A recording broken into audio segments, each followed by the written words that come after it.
I knew something was wrong the moment I opened the attic door and felt the emptiness before I even saw it.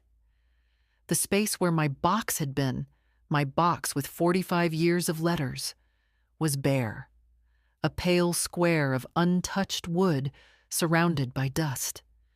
For a second, I thought I was simply forgetting again, misplacing things the way women my age sometimes do. But no.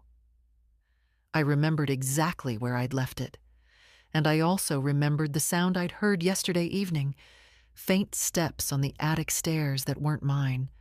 I don't panic easily anymore.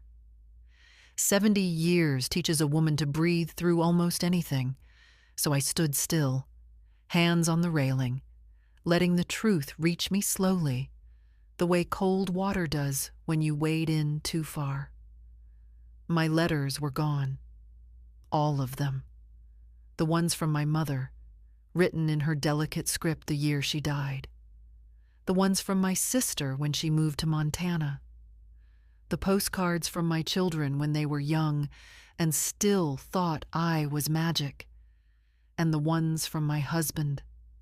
The ones that kept him alive for me long after I buried him. I went downstairs quietly, almost carefully, as if any sudden movement could undo me further. The house smelled of lemon cleaner, too strong, not my scent, not my hands. And then I saw her through the kitchen doorway.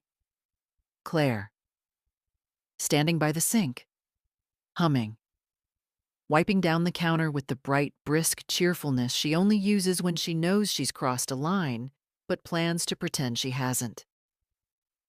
"Morning, Margaret," she said without turning. "I tidied some things up yesterday. That attic was impossible to walk through." My throat tightened. "What exactly did you tidy?" "Oh, just old papers, boxes, clutter. Honestly, you should have tossed half of that years ago." She finally turned to look at me, smiling the kind of smile that means nothing good. "Don't worry, it's all handled." Handled. Such a small, sharp word. I felt my voice drop into a place so quiet it almost frightened me. "Claire, what did you throw away?" She shrugged lightly, as if discussing recycling. "A bunch of old letters. They were yellow and brittle and taking up space. Daniel said they were sentimental, but really, Margaret, that kind of hoarding isn't healthy at your age. You should travel lighter."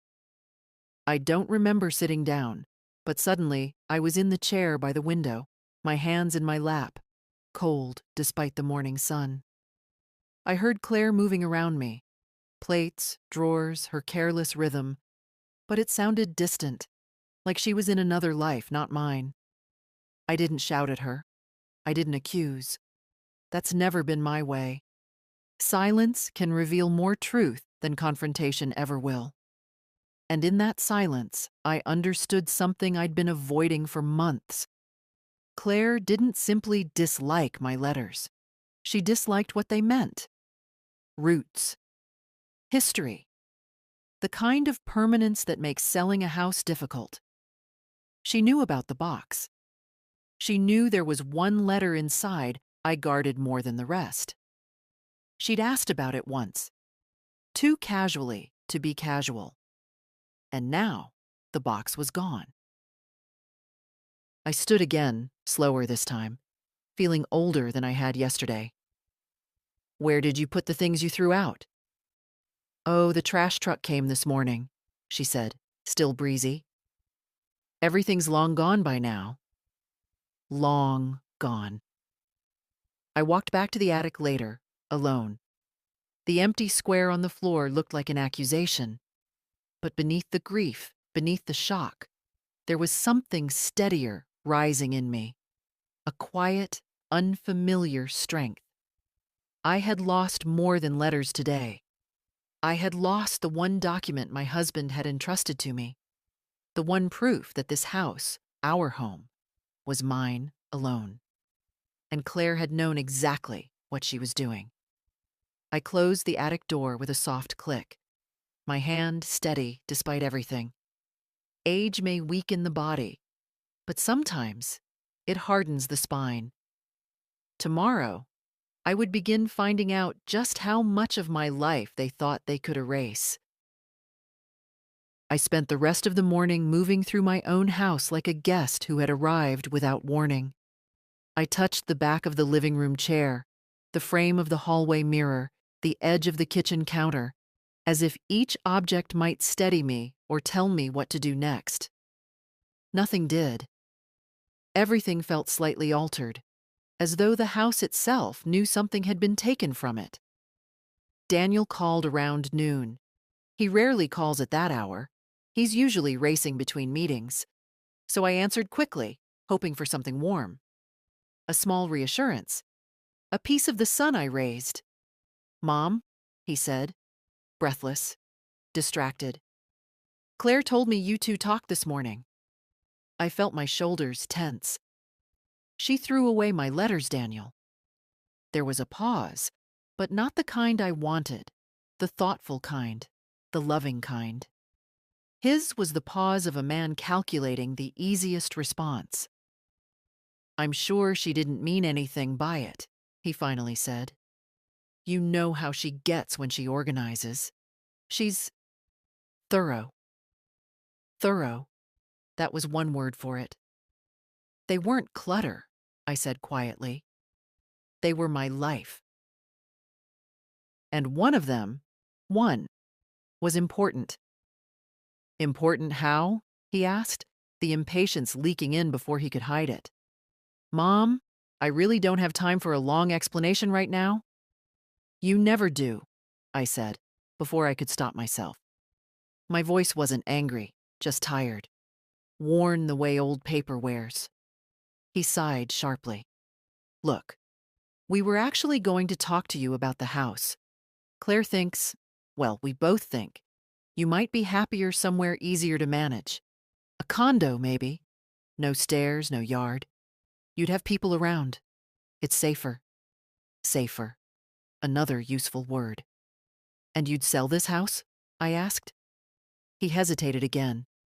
I could almost hear Claire in the background of his mind, whispering arguments, shaping his tone. "It's just a thought," he said. "The market is strong, and you've said yourself the place is getting hard for you." I never said that. I said the gutters needed cleaning, and the garden needed better soil. But to some people, anything a 70-year-old says becomes a weakness they can use. "Daniel," I whispered, "this house is all I have left of your father." "Oh, Mom," he said lightly, almost dismissively. "Don't get dramatic." It wasn't drama. If anything, it was the first truth I'd said aloud all day. "I have to go," he added. "We'll talk this weekend. Love you." The call ended before I managed to form a reply. I set the phone on the table and sat down slowly. My knees aren't what they were at 50, but it wasn't the joints that made me move like that. It was the heaviness that comes when understanding finally lands. The understanding that your child is no longer on your side, not truly. I spent the afternoon in the garden pulling dry branches off the hydrangeas. The cold air helped me think. The garden has always been the place where I sort myself out. Plants don't lie. They don't pretend. They show you exactly what they are, even when they struggle. While I worked, I kept asking myself why Claire would throw out the letters now, why Daniel would choose this week to mention selling the house, why everything felt suddenly orchestrated, as though they'd been waiting for the right moment to corner me. The answer was simple enough. I live alone. I am 70. And they think that makes me soft. When the sun began to lower, I stood and brushed soil off my gloves.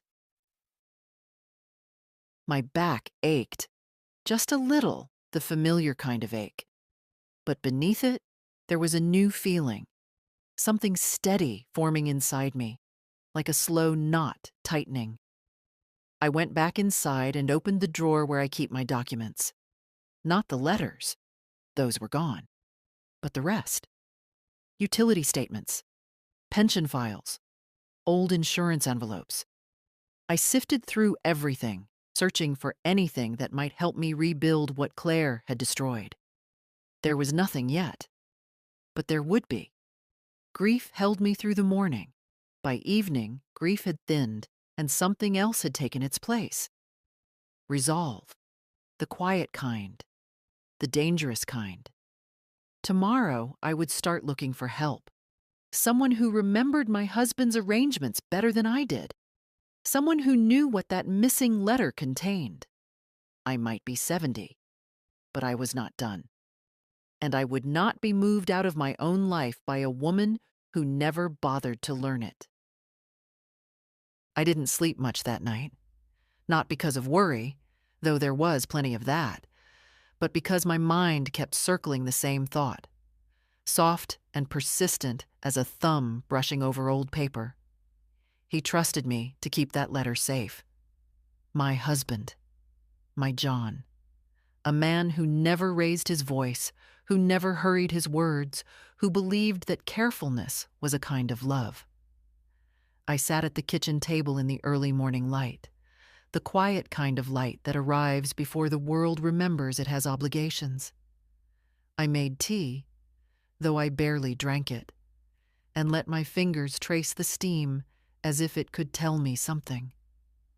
At 70, I've learned that answers rarely come when you demand them.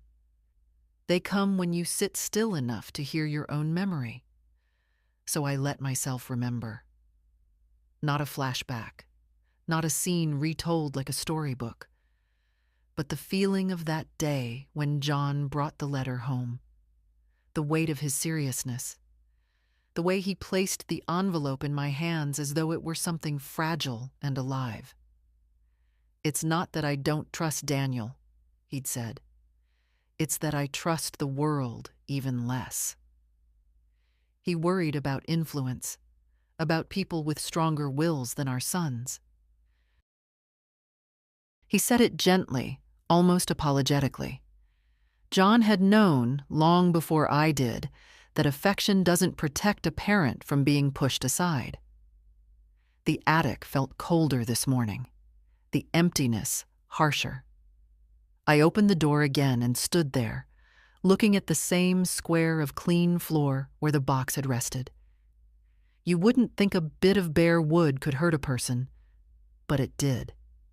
Because grief changes its shape as you age, becomes sharper, not duller.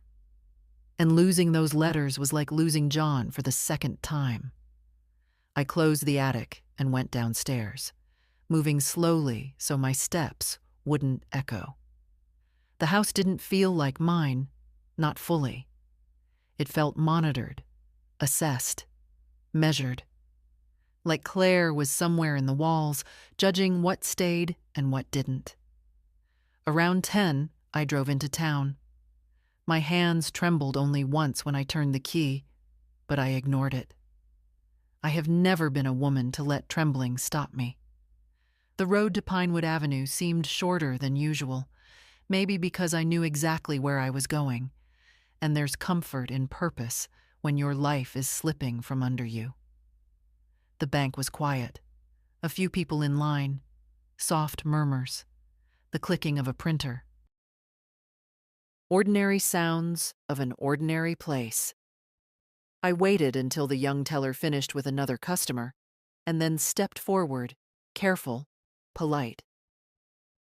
"I'm looking for archival documents," I said. "Something from many years ago, connected to my late husband." Her smile was kind but firm, the way young people smile when they're about to disappoint you. "I'm sorry, ma'am, but archived legal documents can only be released to attorneys or by court request, unless you have the original paperwork." "I don't," I said. "It was thrown away." The teller's expression softened, but not enough to change the rules. Rules rarely bend for women my age. She offered me a brochure about financial services, which I didn't take. It wasn't her fault. She was doing her job. But her words echoed inside me the entire walk back to my car. Only attorneys. Only attorneys. John's attorney. If he was still alive, if he still remembered us, if his records still existed. I sat in the car with my hands on the steering wheel and felt the first stirring of something that had been dormant too long: determination. The kind that doesn't shout, doesn't rage. The kind that moves like water, carving its way through stone not by force, but by persistence. When I got home, the house was empty. Claire must have gone out. Good. I didn't want her watching me, sniffing around my movements. I went straight to my old address book, the one with soft pages and ink blots and names crossed out only when the people beneath them had died. And there it was. Faded, but legible. Mr. Harold Whitcomb, attorney. Written in John's careful script. I traced the name with my fingertip, feeling a strange mix of relief and sorrow. It had been more than a decade since John passed, more than a decade since I'd spoken to Harold. But if anyone could help me, it would be the man who drafted the letter in the first place. My heart shook a little, not out of fear, but because age makes you aware of every risk, every exertion, everything that could be taken before you have the strength to reclaim it. But I still picked up the phone, and as it rang, I realized something. They may have thrown away my letters, but they hadn't thrown away my will. Not yet. Harold answered on the third ring. His voice was thinner than I remembered, softened by age, but still carrying that steady, thoughtful cadence that once made people feel protected just by entering his office. "Mrs. Holloway?" he said, after a pause long enough for recognition to form. "Well, my goodness. It's been years. Are you all right?" People only ask that question one of two ways. His was the gentle kind. The kind meant for someone who sounds as if life has pressed too hard on her chest. I closed my eyes briefly, letting the familiarity settle me. "I'm managing," I told him, "but I need your help." There was no confusion in his silence. He had always been quicker than most. "This is about John, I assume." "Yes," I whispered. "And the house."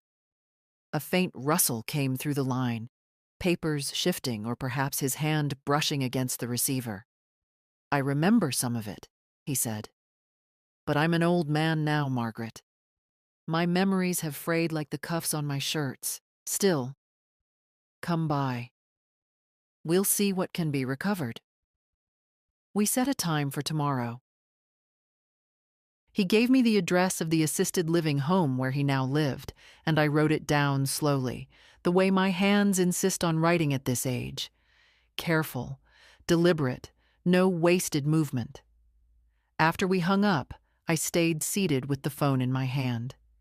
It's a strange thing to feel hope and grief growing together, one pushing against the other until you don't know which feeling is the root and which is the bloom. By late afternoon, Claire was home again. I heard her heels first, the confident clack of a woman who believes the world is hers as long as she keeps her chin lifted. She came into the kitchen, humming something tuneless, pulled a sparkling water from the fridge, and looked at me like I was part of the furniture she didn't particularly like. "Oh, good. You're up," she said. "I've been thinking. If we start showing the house, we'll have to declutter more. Buyers like clean spaces, you know." I folded the dish towel very slowly, as if it were fragile. "This house is not going to be shown." She laughed, a soft, false sound. "Margaret, we're trying to help you. A 2-story house at your age? It's not safe. Stairs, yard work, maintenance, it's all too much." Her words floated around me like perfume made of something mildly toxic. "I've managed it," I said. "Yes, but for how much longer?" Claire stepped closer, lowering her voice as if imparting wisdom. "I don't want to say this, but you've been forgetful lately. Throwing away old papers was a blessing in disguise. You don't need things that confuse you." I looked at her then, really looked. For months, I'd been giving her the benefit of age-softened doubt. Maybe she was awkward. Maybe she didn't mean to be cutting. Maybe her coldness was simply the result of two women never finding the right rhythm with each other. But standing there, sunlight catching the hard edge of her mouth, I saw the truth with a clarity that startled me. She didn't want to help me. She wanted to manage me. And Daniel, my sweet boy who once brought me dandelions in a chipped cup, he was drifting in her wake without even noticing he'd lost the shore. "I will not be leaving my home," I said quietly. "And I will not be spoken to like a child." For a moment, Claire's expression flickered. Just a moment. Then the mask settled again, smooth and unbothered. "Daniel and I will talk to you this weekend," she said, her tone clipped. "Together. We'll sort this out." I nodded once, though not in agreement. More in acknowledgement of the storm she thought she was preparing to sail through. She didn't understand yet that the weather was no longer hers to read. After she left the room, I leaned on the counter, not because I was tired, but because the truth of everything pressed against me at once. The loss, the betrayal, the strange blooming of my own resolve, it all sat heavily in my chest. I looked toward the drawer where my documents lay scattered from last night's search.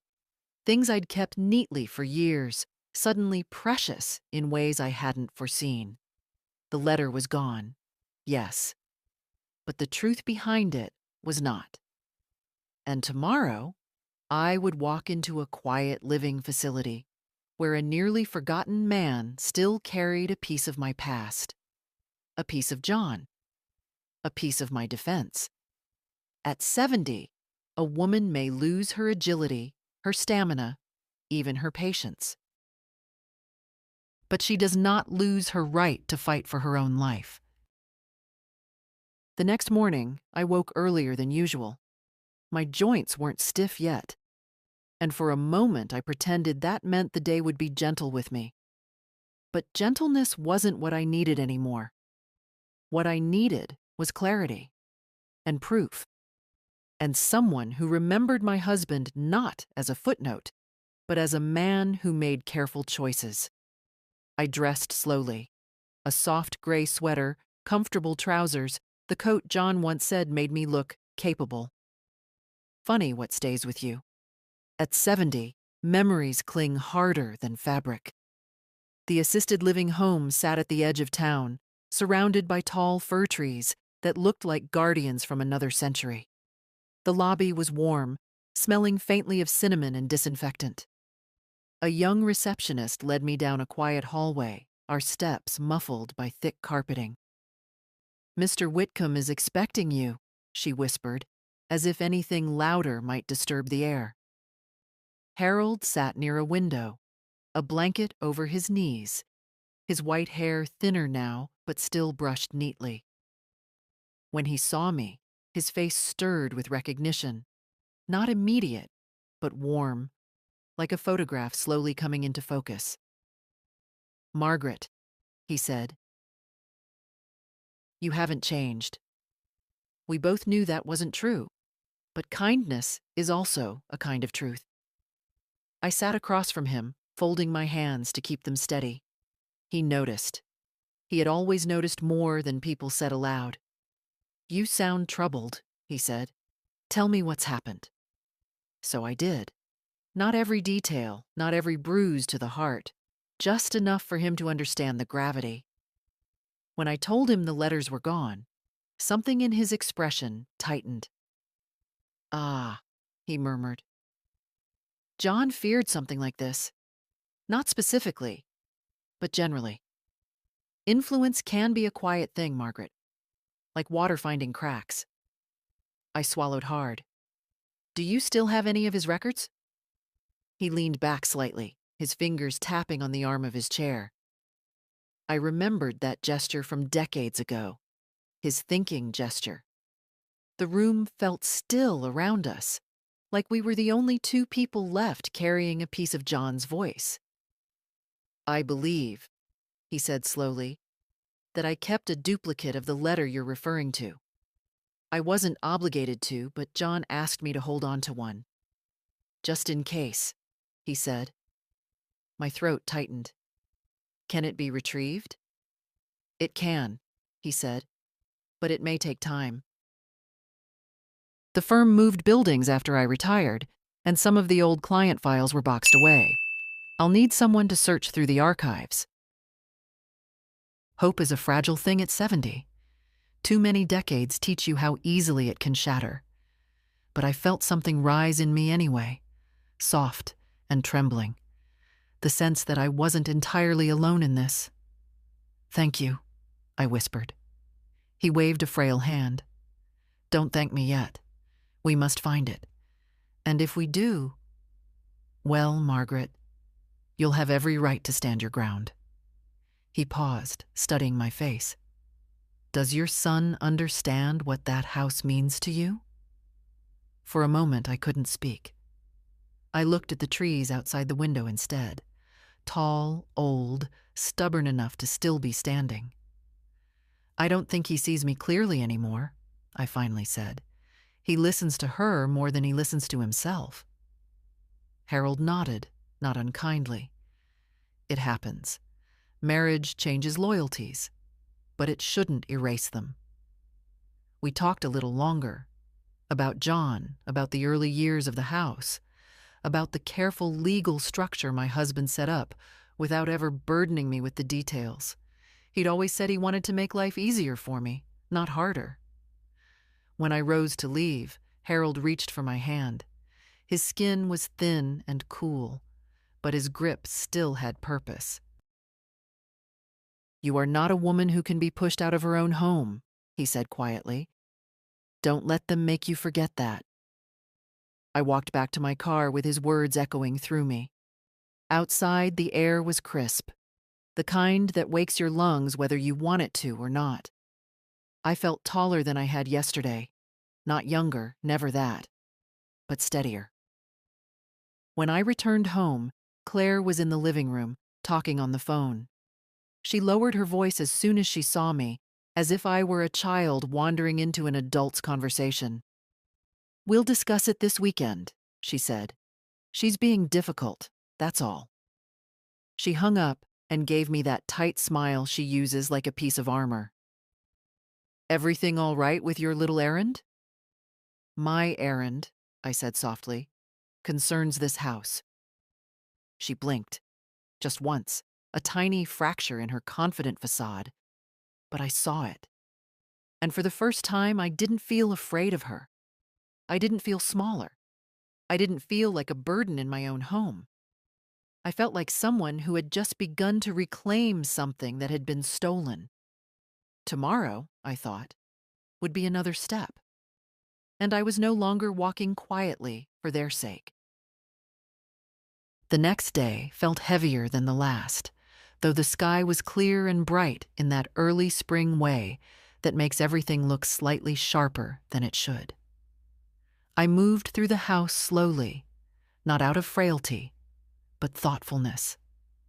At 70, you learn the value of measured steps, physical and otherwise. I expected a call from Harold's old firm, but none came. I told myself archives take time, and time is something I've learned to wait inside of, even when it hurts. Still, each hour felt stretched thin, like an old bedsheet that's been washed too many times. By mid-afternoon, I gathered the courage to search the attic again. Not for the letters. I wasn't delusional. But sometimes, when something is taken from you, Your hands need proof of the emptiness before your heart can accept it. The stairs creaked under me as I climbed. Claire always complained about that. Said the noise was a sign the house was too old. I used to laugh it off. Today, I didn't laugh.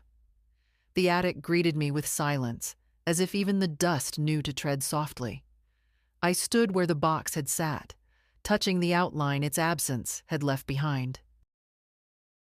That little square of clean wood looked almost obscene, indecent, like a wound that had been scrubbed too neatly. John's handwriting, my mother's lilting loops, my own young hopes pressed into envelopes. Gone. My knees bent before I realized I was kneeling.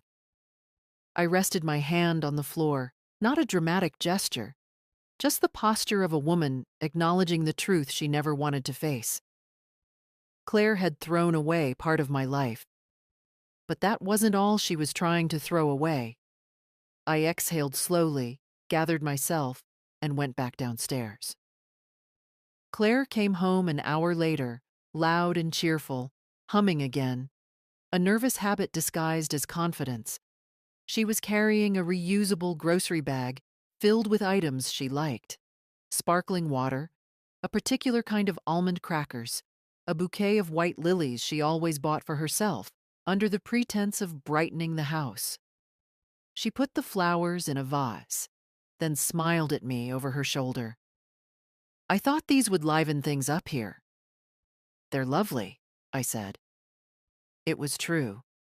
But loveliness offered without kindness is only decoration. Claire briefly hesitated, then said, "Daniel and I talked last night. We think it's time to make some real decisions about your living situation." I contained my breath, not holding it, just containing it, the way you might hold a fragile object you don't trust not to break. "Oh," I said. "Yes." She clasped her hands, adopting the posture of someone dispensing guidance.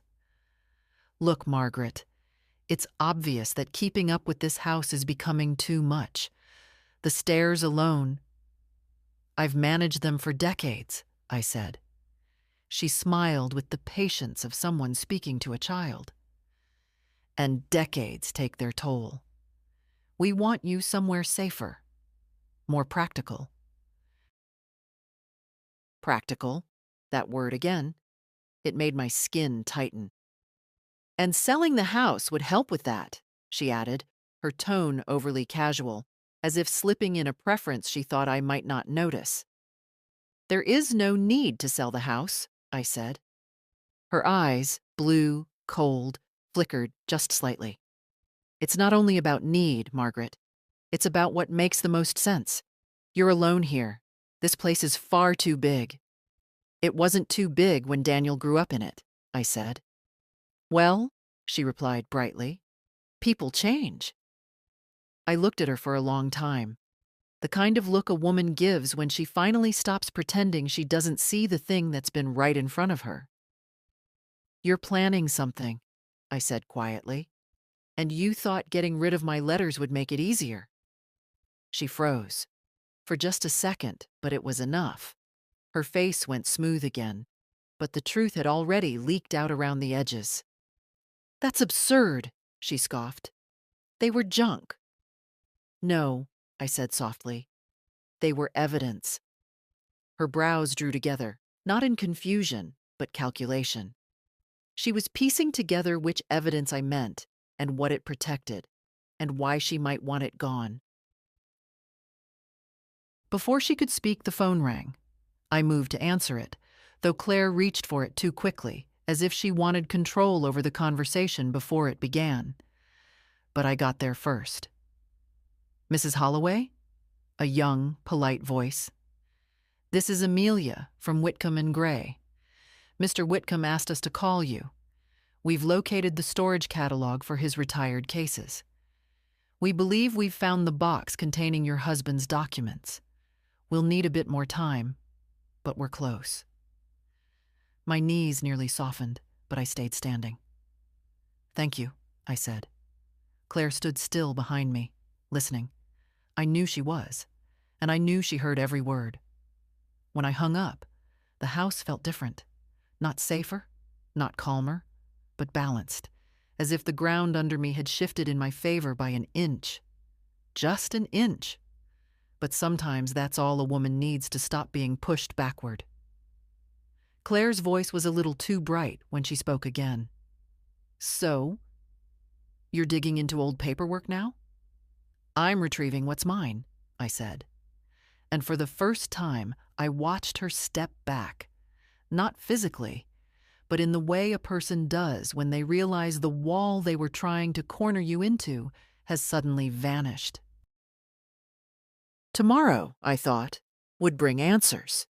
And after that, consequences. I woke to the muted sound of voices downstairs.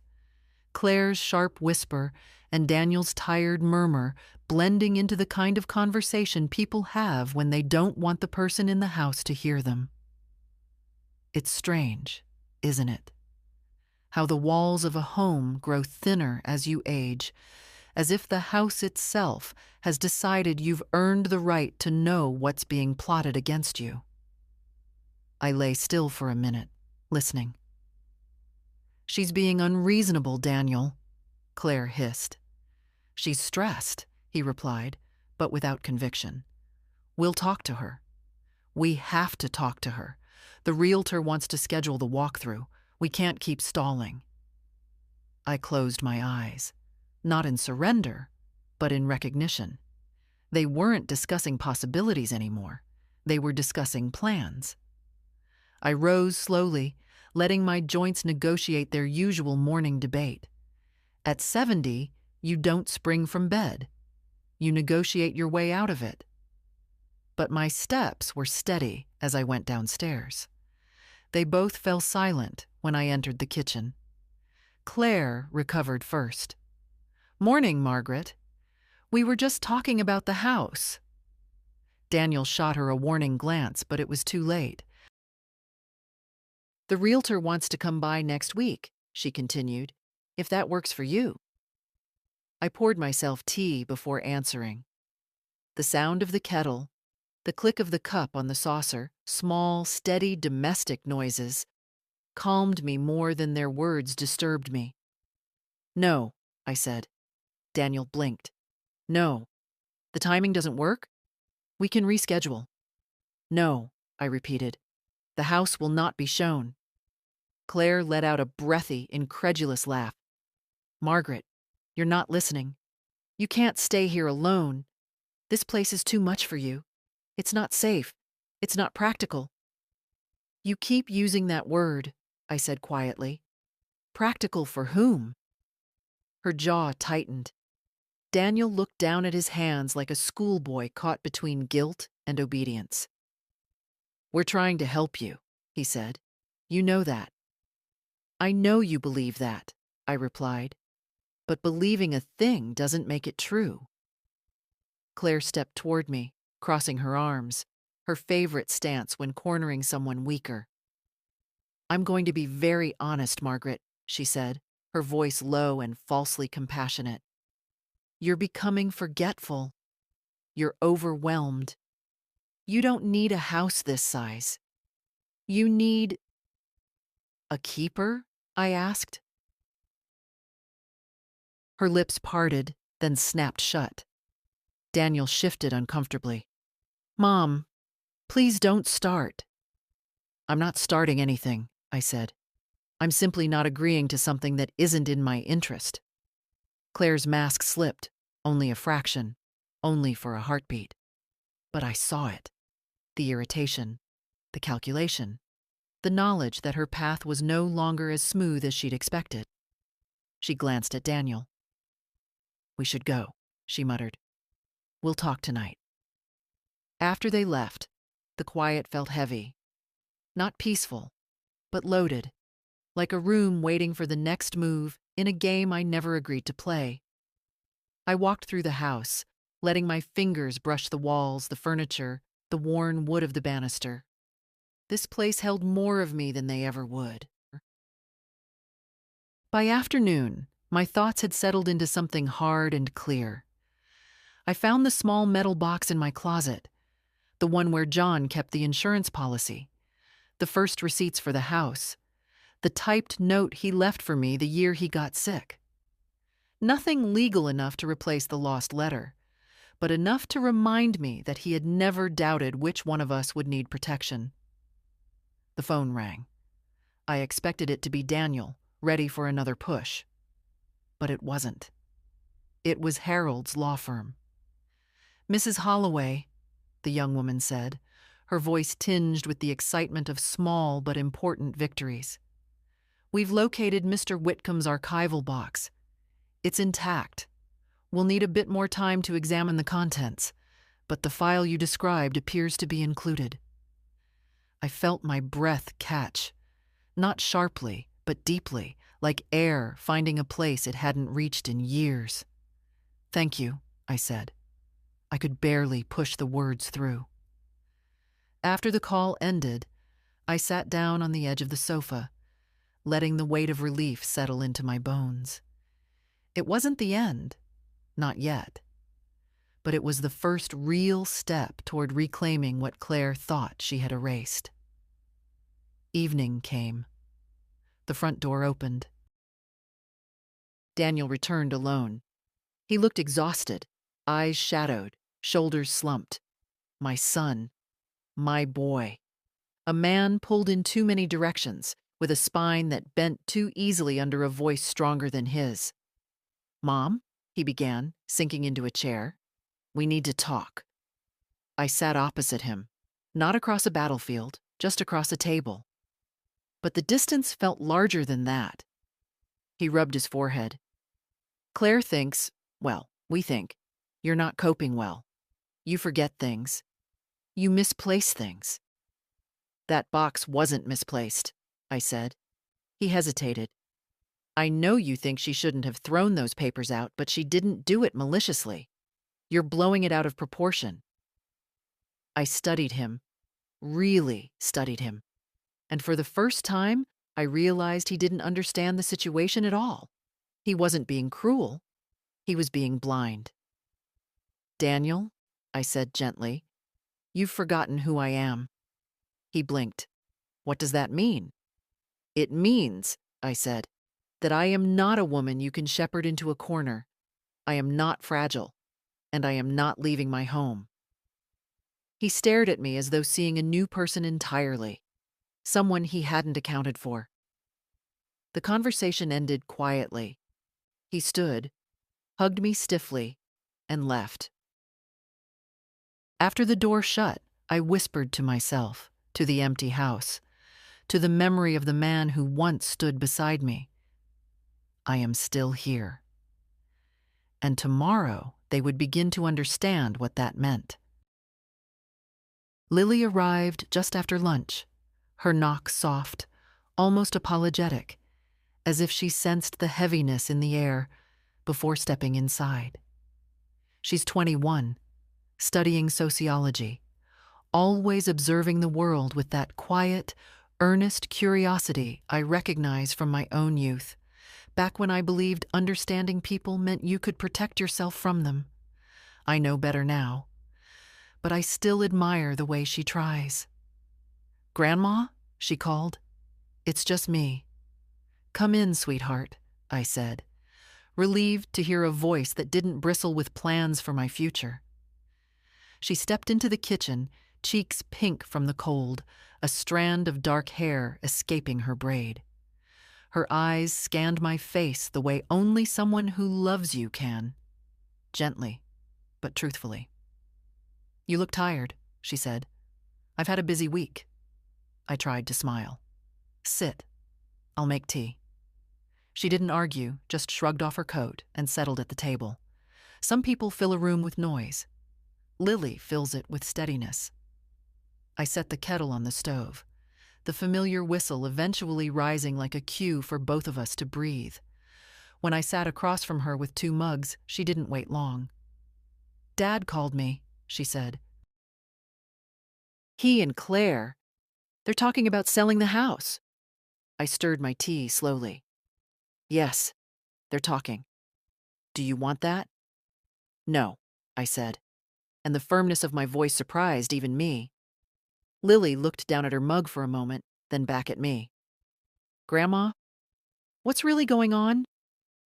It was the way she asked, not with suspicion, not with frustration, but with a tenderness that invited honesty. And suddenly, I felt the exhaustion of carrying the truth alone. Claire threw away my letters, I said. She frowned. Your old letters? The ones you kept in the attic? I nodded. But why would she? Then she stopped, eyes widening. She understood faster than her father ever had. Grandma, those were important to you. They were more than that, I said softly. One of them was a legal document your grandfather gave me. It proved the house was mine alone. Lily went very still. She threw that away? She knows she did. For a moment, neither of us spoke. The hum of the refrigerator was the only sound in the kitchen, steady and indifferent. Finally, Lily's voice broke the silence, quiet but fierce. They can't just push you out. You've lived here your whole life. I reached out and covered her hand. People do many things they know they shouldn't, especially when someone else whispers that it's practical. She swallowed hard. Did Dad know about the letter? No, I said. But he didn't ask either. Her lip trembled. Not for herself, but for me. What are you going to do? Harold Whitcomb might have a copy of the document, I said. His firm is searching the archives. Lily's shoulders lifted with hope. And if they find it, you'll be protected. Yes, I replied. But I'm also realizing something else. She leaned toward me, waiting. I'm realizing that I've spent too long trying not to be a burden, I said. And some people mistake care for weakness. Lily squeezed my hand. You're not weak. No, I said, but I've been quiet. Too quiet. Her eyes softened with pride, the kind a granddaughter has when she sees her grandmother stand a little taller than before. Whatever happens, Lily said, I'm on your side. It was such a simple sentence, but it felt like the first warm thing that had touched me in days. I exhaled slowly, letting that warmth settle in my chest. Thank you, I whispered. That might matter more than anything else. We sat together until the sun shifted across the kitchen floor, stretching shadows between us like threads connecting one generation to the next. And for the first time since the attic door revealed its emptiness, I felt something close to steady ground beneath me. Not safety, not victory, but support. Support is its own kind of strength. Lily returned the next morning with her hair still damp from a rushed shower, a notebook tucked under her arm, and that determined look she gets when she's made up her mind to fix something, whether the world wants fixing or not. She kissed my cheek, warm and hurried, then walked straight toward the hallway closet. Where are you going? I asked. To start looking, she said. For anything your grandfather might have kept. Receipts, notes, insurance files. People don't leave their lives in only one place. I followed her, slower but steadier. The closet was cramped, filled with winter coats, an old vacuum, a box of tangled Christmas lights. Nothing seemed promising, but Lily wasn't deterred. She knelt on the floor and began pulling out items one by one, building little islands of memory around her. Stacked papers here, envelopes there, a shoebox filled with picture frames wrapped in towels. I used to play hide and seek in here, she said, half smiling. You'd pretend you didn't see me even when my shoes were sticking out. You were easy to pretend for, I said. You always giggled. She laughed, the sound of it softening the edges of the morning. We worked together, her hands quick and youthful, mine slower, but exact. I've never been careless with my things. The irony is that Claire used that very trait against me. To someone like her, order is an invitation, an easy place to strike. We found a binder with old utility bills, neatly arranged, then a folder with insurance summaries from 30 years ago. Lily spread them on the carpet like oversized playing cards. "None of this is what we need," she murmured, frowning. "No," I said, "but it reminds me that John kept records everywhere. He didn't trust memory alone. He trusted you," she said quietly. I closed my eyes for a moment. That truth, spoken aloud, landed deep. After nearly an hour, Lily dragged out a low plastic bin I hadn't opened in at least a decade. She popped the lid and began rummaging until her hand brushed something thin and papery. "Grandma, what's this?" I knelt beside her, carefully, with the reluctant grace of 70-year-old knees, and saw a yellowed envelope tucked between old tax statements. Not the letter. I felt that immediately. But something familiar in the weight of it. I opened it gently, the way you open something you're afraid has become too fragile to survive your touch. Inside were notes written in John's hand, brief, clipped lines he'd drafted for Harold, outlining his wishes for the property should anything happen to him. They weren't legally binding on their own, but they pointed directly to the intentions behind the missing letter. Lily leaned in. "Does this help?" "It helps remind me that John meant what he said," I replied, "and that Claire doesn't understand what she's tampering with." Lily hesitated, then asked, "Do you think she did it on purpose? Throwing away the letters?" I didn't answer immediately. I folded the notes carefully, pressing them flat with my palm. "Yes," I said at last. "I think she knew the letter mattered. Maybe not exactly what it meant, but enough to want it gone." Lily's face darkened. Not with anger, but with disappointment so deep it almost looked like grief. Dad should have stopped her. "Your father," I said softly, "is trying to keep peace in a marriage that demands pieces of him he doesn't realize he's giving away."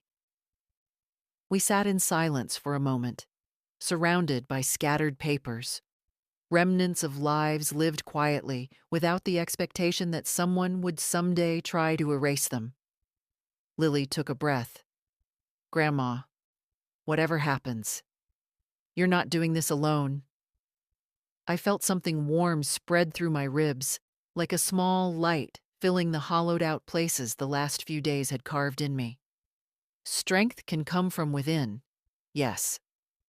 But there's another strength, quieter, and sometimes more powerful. The strength of being witnessed. "Thank you," I said. "That may be what saves me." We gathered the papers carefully, sorted them into small piles, and tucked the significant ones into a new folder. Lily labeled in her neat handwriting. "House documents. Important." It wasn't the letter. It wasn't the victory. But it was a beginning. And beginnings, I've learned, often look like small things. Like a girl kneeling on a carpet, building the foundation for a fight her grandmother never wanted, but can no longer avoid. Daniel arrived in the early evening, the hour when the house fills with shadows and every sound seems sharper. He didn't knock, he rarely does anymore, just let himself in and called out, "Mom, can we talk?" I knew from his tone that this conversation wasn't his idea. Claire's fingerprints were all over it. "I'm in the dining room," I said. He appeared in the doorway, hands shoved into his coat pockets, looking like a man uneasy in his own skin. That was new. Or maybe I had simply failed to see it before. He sat across from me, tapping his foot lightly against the floor, an old habit from childhood. I used to place my hand on his knee to steady him. Today, I let the tapping continue. "Mom," he began, "Claire and I are worried about you." I folded my hands. "Is that so?" "Yes," he said quickly, relieved to skip to the part he'd rehearsed. "You've been distant and forgetful. And honestly, this house is overwhelming. It's time to start making decisions that are good for your future." "My future?" I repeated softly. "Where is Claire this evening?" "She thought it best if I talked to you alone," he said. Of course she did. Claire knows I'm less likely to bite when Daniel's the one holding the leash. He sighed and pulled a document from his coat. A crisp envelope, official looking, the kind printed at a business center that charges by the hour. "I brought something," he said. "It's nothing drastic. Just a power of attorney form, temporary. It would let us help you with the financial decisions and the sale." "No," I said. He blinked. "At least read it." "No. Mom, please." His voice tightened. "We're trying to help you. You're making this harder than it needs to be." I looked at him for a long moment, seeing not the man, but the boy beneath the man. The boy who once clung to my hand crossing streets, who used to ask me if thunder could break the sky. I felt love, deep and steady, and I felt something else beside it. The sudden certainty that love does not excuse surrender. "Daniel," I said, "do you remember what your father used to tell you about decisions?" He frowned. "I don't know." He said, "A rushed decision is usually someone else's." He looked down at the envelope. His jaw tightened.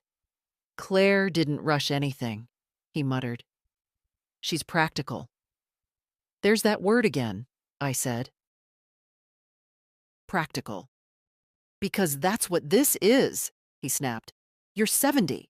You can't maintain this place forever. You're overwhelmed and emotional and—" "No," I said quietly. "I am grieving. That is not the same thing." He stopped. The air shifted between us. "Your wife threw away my letters," I continued. "All of them, including the one document your father trusted me to keep safe." Daniel's face tightened, but not with guilt, more with discomfort, the kind a person feels when they're confronted with a truth they don't want to hold. "She didn't know," he said, "but it came out thin." "She knew enough to look for them," I replied. "She knew enough to get rid of them before speaking to me." He ran a hand over his face. "Look, maybe she made a mistake. But even if that letter existed, it doesn't change what needs to happen now." "It changes everything," I said. The silence grew roots. Daniel tapped the envelope against the table twice, then pushed it toward me. "Just sign it," he said softly. "I need you to trust me." I felt something settle inside me then. Not anger, not hurt. Something steadier. A line, drawn without tremor. "I do trust you," I said. "But I do not trust the choices you make when you're afraid of disappointing your wife." He flinched. "Daniel," I continued, "you are my son. I love you. But I'm not giving you permission to decide the shape of the rest of my life." His shoulders slumped. For a moment, he looked lost. "Mom, what if you can't handle things later? What am I supposed to do then?" "You'll help me," I said gently. "Not control me."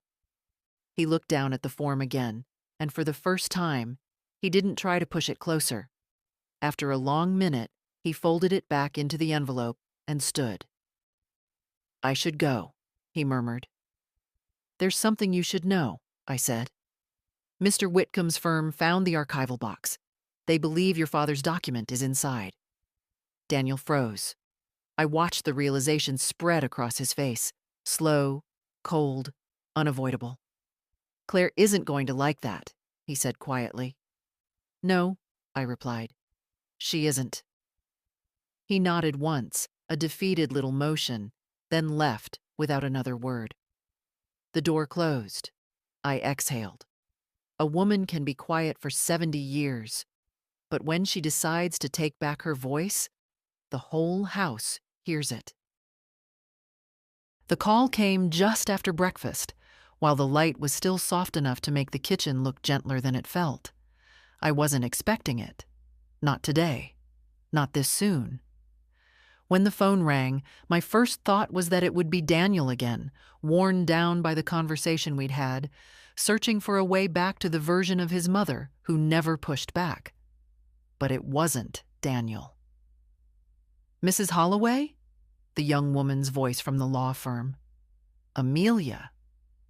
Yes, I'm here, I said, though I felt suddenly as though the room had tilted slightly. We found it, she said. Simple words, unadorned. But my breath caught anyway. The document Mr. Whitcomb described, it's intact. A signed copy, dated and witnessed. It confirms sole property ownership to you.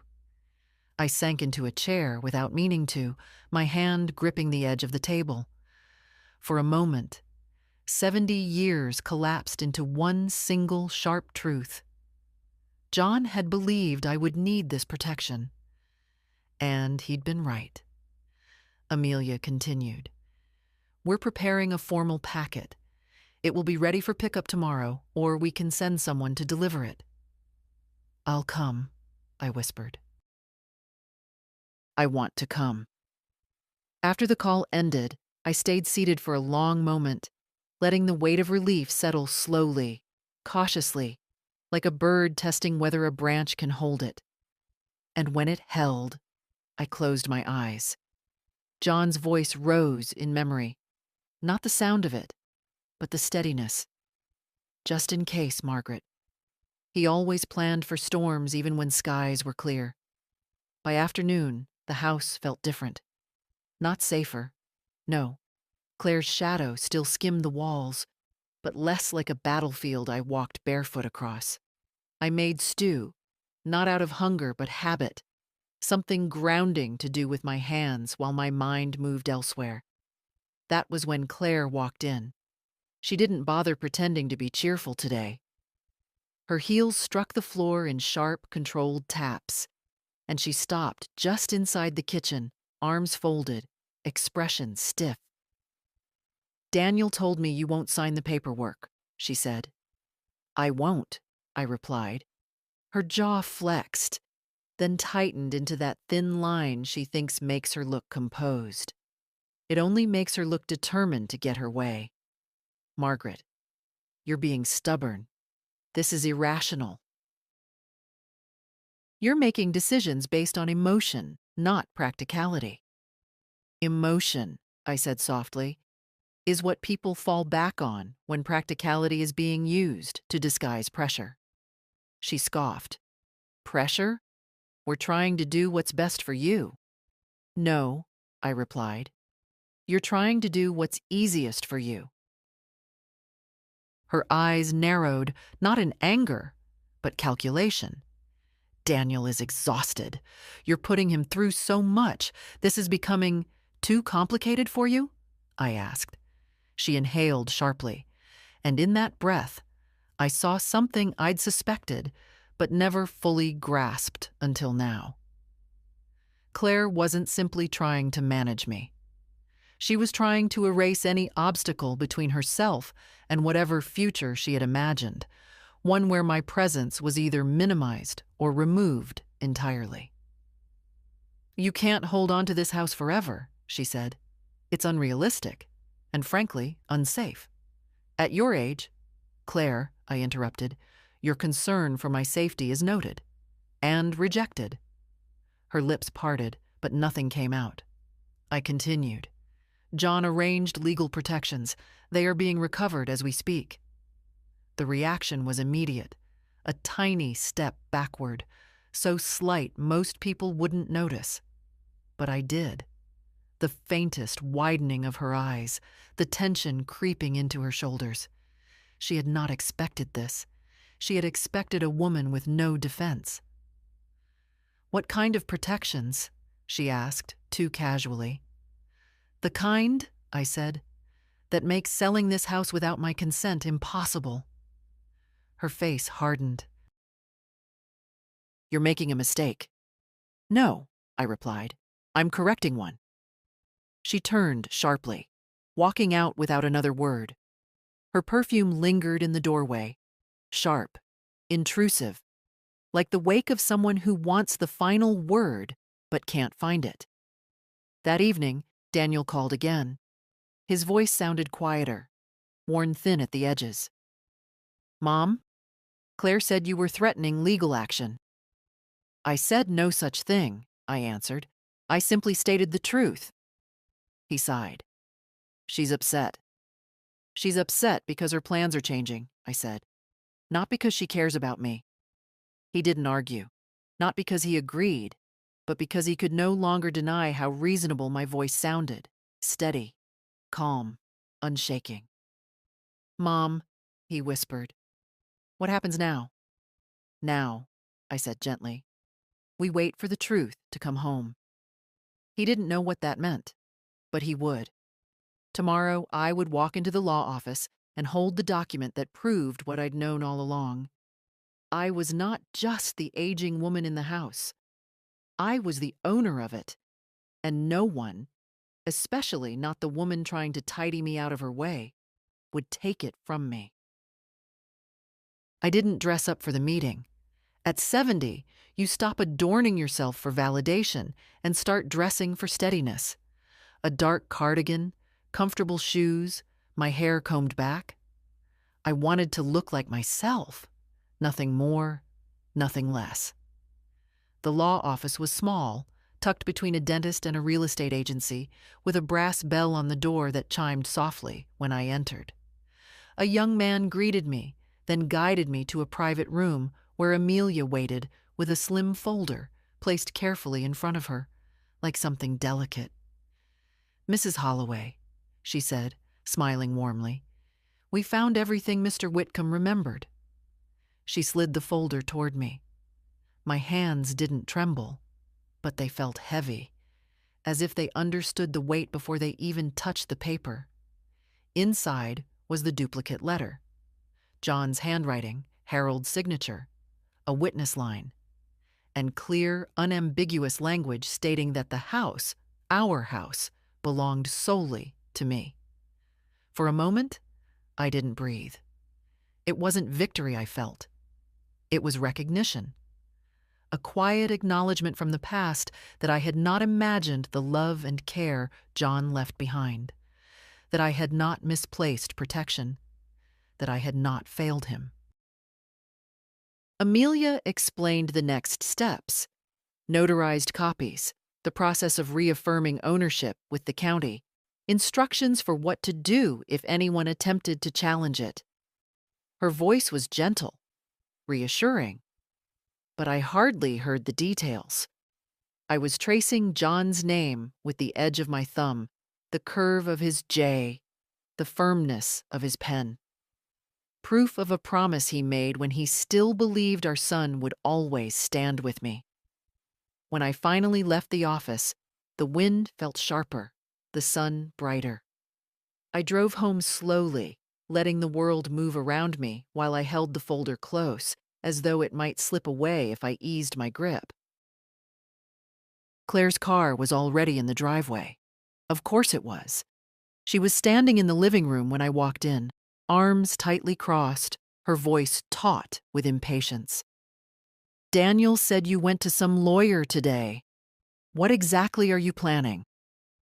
I set my purse down with deliberate care. Not planning, confirming.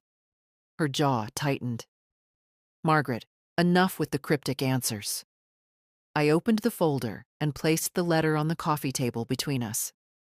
This, I said softly, is what your decluttering didn't manage to erase. She stared at the document, color rising in her cheeks. Not the flush of embarrassment, but the flush of realization. The kind a person gets when they understand the game they were winning has suddenly changed boards. What is this supposed to prove? She asked, but her voice lacked its usual polish. "That the house is mine," I replied. "Legally, entirely, unquestionably mine." She looked up sharply. "Daniel and I were trying to help you." "No," I said, not unkindly. "You were trying to help yourselves." Her lips trembled with a restraint she rarely bothered to use. "So what now?" "You're going to keep living here until you can't walk up the stairs?" "I will live here," I said, "until I choose not to. Not you, not Daniel." I saw something flicker in her eyes then, a realization deeper than anger, a recognition that I was not the obstacle she'd assumed, but the boundary she could not cross. She opened her mouth, closed it, then finally said, "Daniel won't like this." "He'll learn," I replied. Claire turned away sharply, her heels cutting little staccato notes into the floorboards as she moved toward the door. And for the first time in months, no, years, I didn't feel smaller in her presence.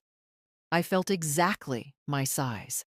A 70-year-old woman standing in the center of her own life, holding proof that she still belonged to herself. The house felt strangely lighter the next morning, not physically, but in the way a place feels when a truth has finally been spoken inside its walls. I walked from room to room with the steadiness of someone reacquainting herself with her own territory. Nothing had changed, and yet everything had. It's astonishing how much space dignity takes up once you let it return to the room. After breakfast, I brought the folder to the dining table and laid it out carefully. Not to read it again, I already knew every line by heart, but to decide what would follow. A woman my age doesn't waste steps. Every action must matter. The first thing I did was call the bank. I asked, not timidly, not if someone had the time, but plainly, clearly, to schedule a meeting to update my accounts and remove Daniel's name from anything that gave him access. The woman on the phone didn't question me. People rarely question quiet certainty. Then I called my insurance provider, then my pension office, then the county records department. One by one, I touched every place in my life where influence could sneak in through a crack. And with each call, I felt myself reclaiming something I hadn't realized I'd slowly surrendered over the years: my authority. Around noon, Lily arrived again, breathless and bright-eyed, carrying a notebook and that familiar look of fierce loyalty. "Grandma," Dad texted me. He said Claire is furious. "I imagine she is," I said, pouring us both tea. "But anger is not a strategy. It's only a reaction." Lily smiled, the kind of proud, quiet smile that warms a woman more than any compliments about youth ever could. She sat beside me as I opened the folder again, and I saw her eyes shine when she looked at John's handwriting. "So what now?" she asked. "Now," I said. "I make things official." I showed her the list I'd already written. Each place that needed new documentation. Each account that required my sole authorization. Each step that would remove any legal ambiguity. "Grandma," she whispered, "you've done all this already?" "I've spent too much of my life waiting," I answered. Waiting for people to remember I deserve respect. Waiting for people to treat me kindly without being asked. I lifted my gaze to hers. "Age has taught me something, Lily. You cannot wait for others to guard your dignity. You must guard it yourself." She reached for my hand, squeezing it with a fierceness that steadied me even more. "I'm proud of you." I exhaled softly. 70 years of quiet doesn't disappear overnight, but it can shift, slowly, then suddenly, into something firmer. In the afternoon, I drove to the county recorder's office.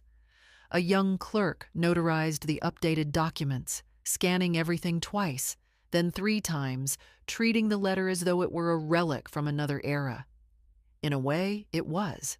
It was proof of care, proof of foresight, proof that someone, once, believed my security mattered.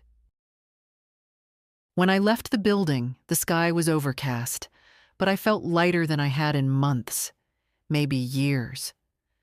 Home again, I sat at my kitchen table, John's old chair opposite me, empty but present, and began writing a new will. I didn't overthink it. I didn't hesitate. I simply wrote the truth of my heart. The house would go to Lily, only Lily, not to punish Daniel, but to protect him, from his wife, from his own weakness, from the choices he would someday regret if someone didn't draw the line for him. When I finished, I signed it with a slow, deliberate hand. I wasn't angry. I wasn't triumphant. I was certain. And certainty, I've learned, is the quietest form of power. Daniel came by just after dusk, when the sky had faded into that deep blue that makes the windows look like mirrors. I heard his car door shut softly, not with the irritation of yesterday, but with something closer to hesitation. A man walking into a conversation he knows he can't control. When he stepped inside, he didn't call out for me like he usually does. He found me in the living room, sitting with a blanket over my knees, not because of the cold, but because some evenings require weight you can choose. "Mom," he said quietly, "can we talk?" I nodded, watching him take a seat across from me. Claire wasn't with him. The absence of her presence felt like the first honest thing he'd offered in months. He cleared his throat. "Claire told me what happened. The letter. The document." "I assumed she would," I said. He didn't meet my eyes. "She's upset." I studied him, the slope of his shoulders, the way his hands twisted together, the traces of the boy he once was flickering through the man trying to find his footing. "Daniel," I said softly, "being upset is not the same as being right." He flinched just a little. "I know, I didn't realize how important that document was." "Dad never told me." "Your father trusted me to keep it safe," I said. "He didn't think he needed to explain it to anyone else." Silence settled between us, thin but taut. He finally looked up. "Why didn't you tell me?" he asked. It wasn't accusation. It was something closer to woundedness. "Because," I said gently, "I wanted to believe you didn't need protection from your own wife's ambition. I wanted to believe you would never let anyone make decisions for me without my consent." He opened his mouth, then closed it. His eyes glistened, not with tears, but with the uncomfortable realization that comes when a person sees their own reflection more clearly than they want to. I didn't mean to push you," he said. "Claire she thinks about things differently. She's practical." That word again. I sighed. "Do you know what practicality becomes in the wrong hands? A knife, a quiet one." He swallowed hard. "She didn't mean to hurt you." "But she did," I replied. "And you followed her lead." His voice cracked. I'm trying to do the right thing." "I know." And I did. But trying isn't the same as standing up. He looked away again, ashamed. We sat there a long moment, listening to the creak of the settling house. This house he once ran through, laughing. This house he had been willing to sell without looking back. Finally, he whispered, "Are you going to take legal action against us?" The question wasn't afraid. It was defeated. "No," I said. "I'm simply protecting what is mine." He nodded slowly. "And Lily? What about her? She told me you two have been, organizing things. There was no accusation in his tone, only curiosity, a little fear, and beneath it, something tender, the desire to still be part of my life. Lily listens, I said. She sees me, that's all. His eyes softened, painfully so. I don't want to lose you, Mom. You won't, I said. But you may lose the version of me who stayed quiet to keep the peace. He exhaled shakily. I suppose I deserve that. No, I said gently. You deserve a chance to be better. He nodded, the smallest movement, but honest. Can we start over? He asked. I felt something warm move through my chest. Not forgiveness, not yet, but the space where forgiveness might someday live. Yes, I said, but this time, on equal ground. He stood, hesitated, then bent and kissed the top of my head like he used to when he grew taller than me. For a brief moment, I closed my eyes. When he left, the house felt full again. Not with tension, but with possibility. Quiet, tentative, fragile, but present. I stayed in the living room long after the door clicked shut, listening to the whisper of my own breath. At 70, the victories you win aren't loud. They're the moments you reclaim the truth of your own worth. The house was quiet in the early morning, the kind of quiet that feels earned. I wrapped a shawl around my shoulders and stepped out onto the porch, where the boards were cool beneath my slippers and the air smelled faintly of wet earth. The sky was pale, soft, undecided, like a day hesitating before choosing who it needed me to be. I sat slowly, lowering myself into the old wicker chair that had been here since John first sanded these steps. It creaked under me, familiar as breath. For the first time in a long while, I didn't feel watched, not evaluated, not managed, just present. The folder sat on my lap, though I didn't open it. I didn't need to. I knew what was inside. Proof of my life, my choices, my place. Proof of love that extended beyond death. Proof that silence and patience are not the same as surrender. Birds rustled in the cedar tree. Somewhere down the road, a dog barked. I could hear the world waking slowly, but I didn't rush to meet it. A woman who has fought for her dignity doesn't hurry. Lily arrived mid-morning, slipping onto the porch with the ease of someone who belongs there. She sat beside me without speaking, tucking her knees up under her sweater.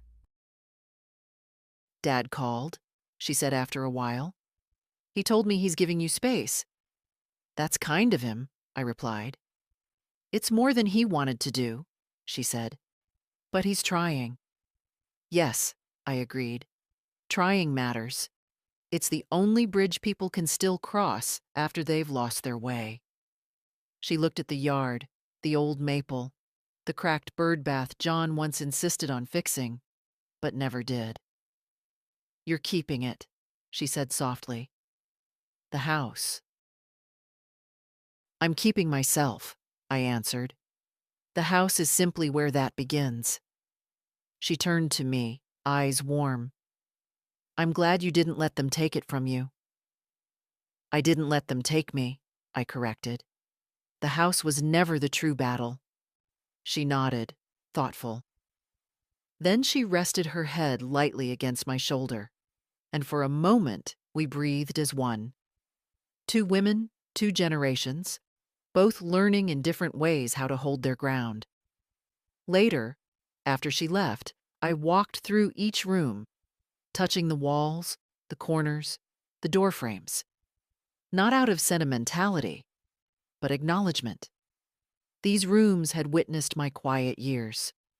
Now they would witness the steadier ones. By afternoon, sunlight trembled across the living room floor, catching motes of dust that danced like little ghosts, stirred awake by the shift in the air.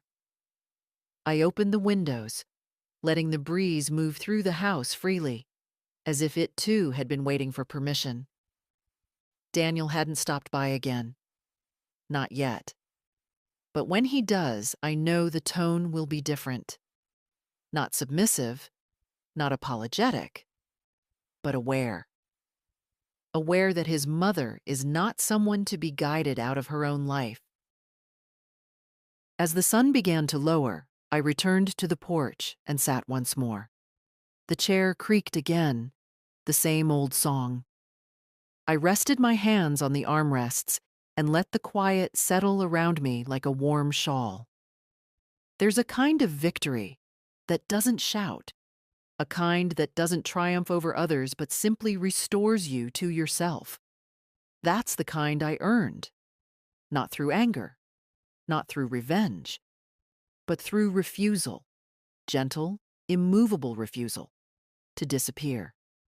At 70, I've learned that dignity doesn't vanish unless you hand it away, and I am done handing things away. If you've been reading my story this far, then maybe you know something about quiet endurance too, something about standing your ground even when others would rather you didn't. So if these pages found you, truly found you, leave a comment or share a word or follow along. Not for me. For the women who are still learning, they're allowed to take up space. And P. Hold up, hold up, hold up. I just read this title and I need everyone to pause what they're doing because this is insane. My daughter-in-law threw away my old letters. One of them was evidence. Evidence. Not just sentimental letters. Not just old correspondence. Evidence. As in legal evidence. As in something that could be used in court. As in something so important that throwing it away could affect a legal case or prove something crucial. And the daughter-in-law just threw it away? Just casually discarded it like it was junk mail or old newspapers? I haven't even watched this video yet, and I'm already heated, because there are so many layers of wrong happening here. Let me break this down piece by piece, because every single word in this title is loaded with implications that need to be unpacked. First of all, my old letters. These are the mother-in-law or father-in-law's personal belongings. These are their possessions, letters that were sent to them or by them, personal correspondence that belongs to them and nobody else. These aren't communal family property. These aren't things lying around that anyone can just decide to throw away. These are personal items that the daughter-in-law had absolutely no right to touch, let alone discard. And let's talk about what letters represent, because this is important. Letters, especially old letters, are history. They're memories. They're connections to people and moments in time. In the age of texts and emails, physical letters are even more precious because they're tangible, they're permanent, they're something you can hold in your hands and reread years later. People keep letters from loved ones who've passed away, from old friends, from important moments in their lives. Letters are sacred to the people who receive them. So for someone to throw away someone else's letters, that's not just disposing of paper. That's disposing of memories. That's destroying someone's personal history. That's violating their privacy and their autonomy over their own belongings. That's disrespectful on a fundamental level. That goes way beyond just cleaning up or decluttering. But wait, it gets worse. Because one of these letters wasn't just a sentimental keepsake. One of them was evidence. Which means we're not just talking about disrespect or violation of privacy anymore. We're talking about destruction of evidence. We're potentially talking about obstruction of justice. We're talking about something that could have legal consequences. What kind of evidence are we talking about here? The possibilities are endless, and each one is more dramatic than the last. Was it evidence in a criminal case? Was it proof of fraud or embezzlement or some other financial crime? Was it documentation of abuse or harassment?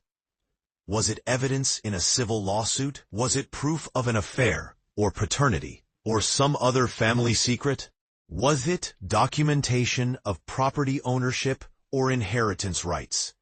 Was it evidence that could exonerate someone or prove someone's guilt?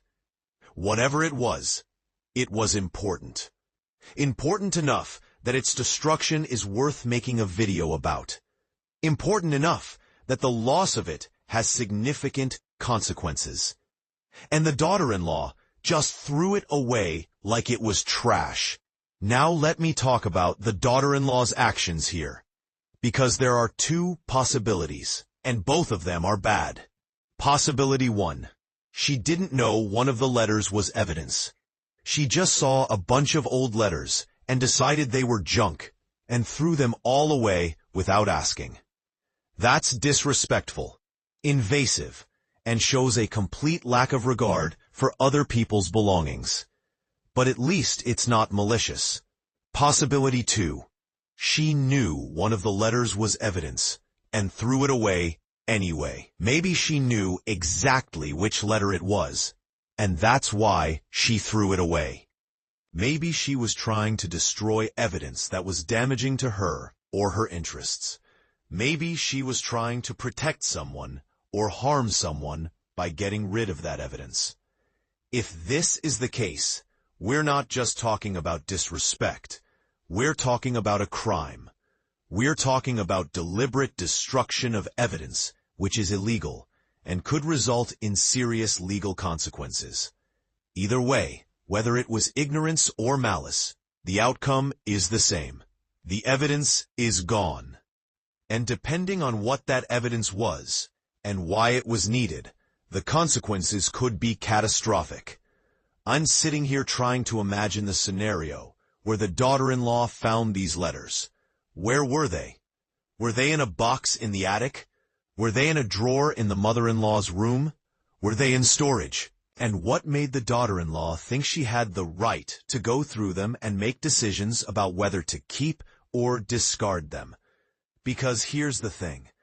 Even if you live in the same house as someone, even if you're family, you don't have the right to throw away other people's personal belongings without permission. You especially don't have the right to go through someone's private correspondence. That's a violation of privacy. That's crossing boundaries. That's disrespecting someone's autonomy and ownership of their own possessions. But clearly, this daughter-in-law didn't see it that way.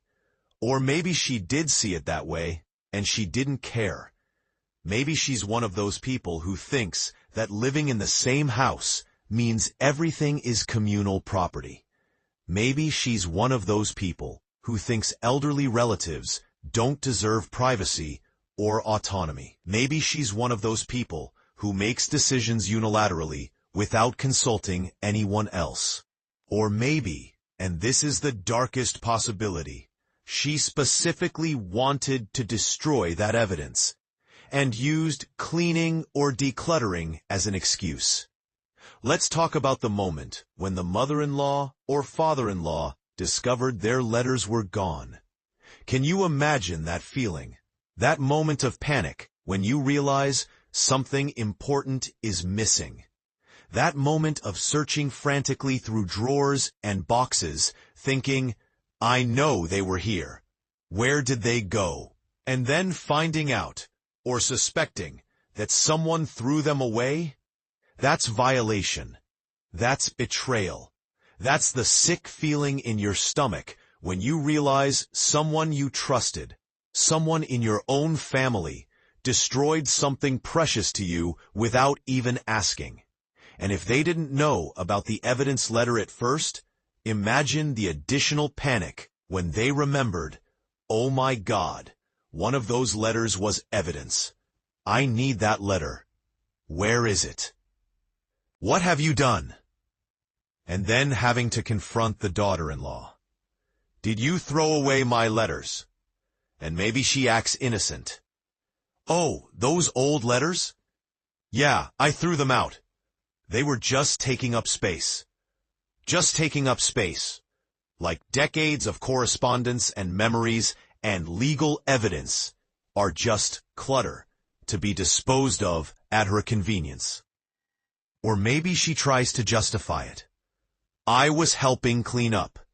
I didn't think they were important. There was so much old stuff lying around.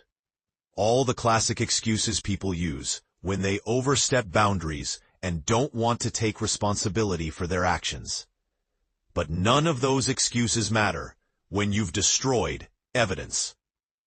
None of those excuses undo the damage that's been done.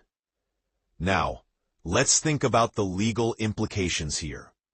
Because depending on what the evidence was for, this could be serious. If this was evidence in an ongoing legal case, criminal or civil, then destruction of that evidence could affect the outcome of the case. It could mean someone doesn't get justice.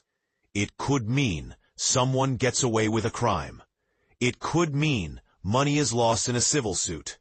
It could mean truth is buried and lies are allowed to stand. And who's responsible for that? The daughter-in-law who threw away the letters. Whether she knew what she was doing or not, she's the one who destroyed evidence. And depending on the circumstances, she could face legal consequences for that. Destruction of evidence is a crime. Obstruction of justice is a crime. If it can be proven that she knew the letter was evidence and threw it away intentionally, she could be looking at jail time. But even if she didn't know, even if it was just careless disregard for other people's belongings, there are still consequences. If that evidence was crucial to a legal case, lawyers are going to want to know what happened to it. They're going to ask questions. They're going to investigate. And when they find out it was thrown away by the daughter-in-law, that's going to look bad.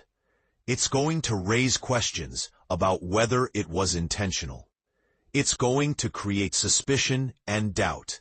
And you know that if this evidence was important to a case, attempts will be made to recover it. Can they get it from the trash? Has the trash already been collected? Can they get copies of the letter from whoever sent it originally? Is there any other documentation of what the letter said?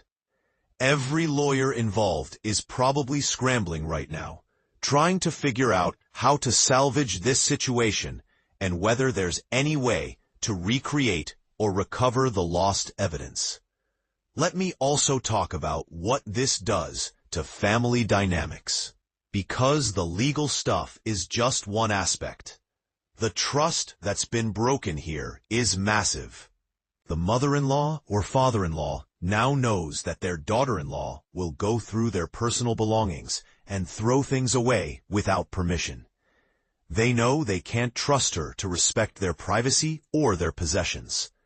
They know they can't leave anything important where she might have access to it because she's proven she'll discard it without a second thought. That's relationship-ending behavior.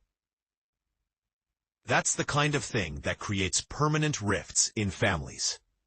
Even if the daughter-in-law apologizes, and she better apologize, the damage is done. The trust is broken. And trust, once broken, is incredibly difficult to rebuild, especially when the consequences of that broken trust are this severe. And what about the son, the person who connects the mother-in-law and daughter-in-law? What's his role in all this? Is he defending his mother and angry at his wife for what she did? Or is he trying to play peacemaker and minimize the situation? It was just an accident, Mom. She didn't mean anything by it. Can we just move on? But you can't just move on when someone has destroyed evidence. You can't just move on when someone has violated your privacy and discarded your personal belongings. The son needs to understand the gravity of what his wife did and hold her accountable for it. If he doesn't, if he tries to sweep this under the rug or make excuses for her, then he's just as complicit in the disrespect as she is. Now I'm wondering about the contents of that evidence letter. What did it say? What did it prove? And more importantly, who else knows what it said? Because if the mother-in-law or father-in-law remembers the contents of the letter, they can testify about what it said.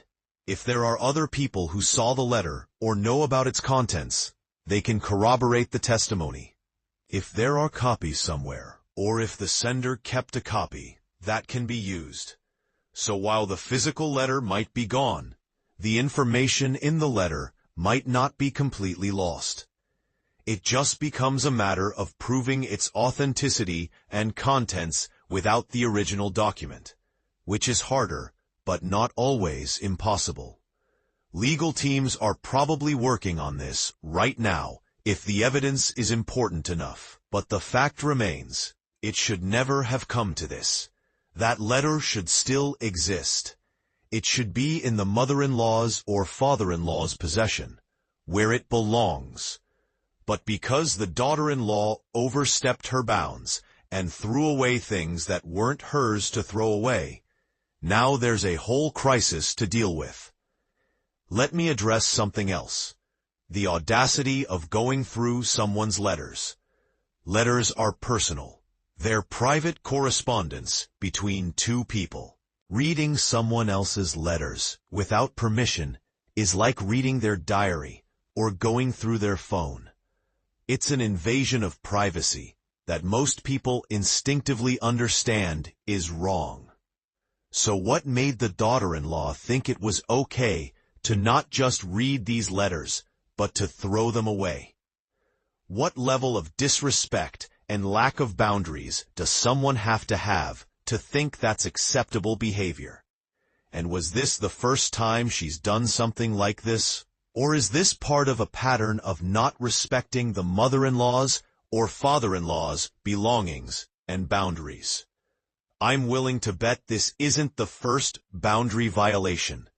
I'm willing to bet there have been other incidents, maybe smaller ones that were dismissed or overlooked, where the daughter-in-law has shown that she doesn't respect her in-laws' autonomy or possessions. Maybe she rearranges their things without asking. Maybe she throws away their food from the fridge, claiming it's expired. Maybe she makes decisions about their living space without consulting them. This letter situation is probably just the most dramatic and consequential example of a pattern that's been going on for a while. And now it's come to a head because the consequences are too serious to ignore or minimize. I'm also thinking about what happens next in this story. Is there a legal case that's been affected by the loss of this evidence? Is the family trying to recover the letter from wherever it was thrown? Is the daughter-in-law facing consequences for her actions, legal consequences, family consequences, or both? Is the relationship between the mother-in-law, father-in-law, and the daughter-in-law permanently damaged, or is there any possibility of repair? And most importantly, what was the evidence about? Because that's the question everyone watching this video wants answered. Was it evidence that could have changed someone's life? Was it evidence of a decades-old mystery or crime? Was it evidence that could have won a legal case or proven someone's innocence? The stakes determine just how catastrophic this destruction of evidence really is. If this was evidence in a minor civil dispute, that's bad, but manageable. If this was evidence in a major criminal case, that's devastating. If this was evidence that could have exonerated someone who's been wrongly accused, that's life-changing. The scale of the consequences depends entirely on what that letter contained and why it was important.